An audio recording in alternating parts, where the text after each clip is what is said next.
যে কোনো রকমের হেয়ারস্টাইল করার জন্য চুলটা কিন্তু স্মুথ আর শাইনি হওয়াটা খুবই জরুরি। আর আমার কাছে মনে হয় নারীরা আসলে আটকায় সুন্দর বাঁধন ছাড়া ঝলমলে চুলের মধ্যে, আর সাথে যদি থাকে রোজমেরির গুডনেস তাহলে তো কথাই নেই। আর ঠিক সেই জন্যই চুলের যত্নে আমি ব্যবহার করছি Sesa rosemary and almond non sticky hair oil, আর শ্যাম্পুর জন্য ব্যবহার করছি Sesa black silk and shine herbal shampoo. Sesa rosemary and almond oil কিন্তু একদমই নন স্টিকি আর লাইট ওয়েট, আর এতে কিন্তু স্পেশাল হার্বস রোজমেরি আছে যেটা সারা বিশ্বে চুলের হেয়ার গ্রোথের জন্য খুবই পপুলার এবং প্রিমিয়াম একটি হার্বস। এই তেলটা চুলকে ভেতর থেকে মজবুত করে বাহিরে করে ঝলমল, সাথে চুলের গ্রোথেও কিন্তু সাহায্য করে।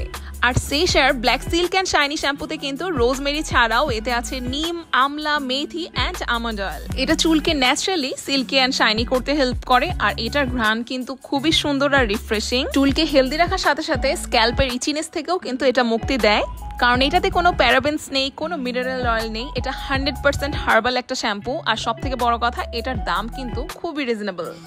আর এই বাঁধন ছাড়া ঝলমলে চুলে যে কোনো হেয়ার স্টাইলে কিন্তু আমি যে কোনো সময় করে ফেলতে পারি খুবই সহজেই। তোমরা কি ব্যবহার করেছো সেশার এই দুইটা নতুন প্রোডাক্ট?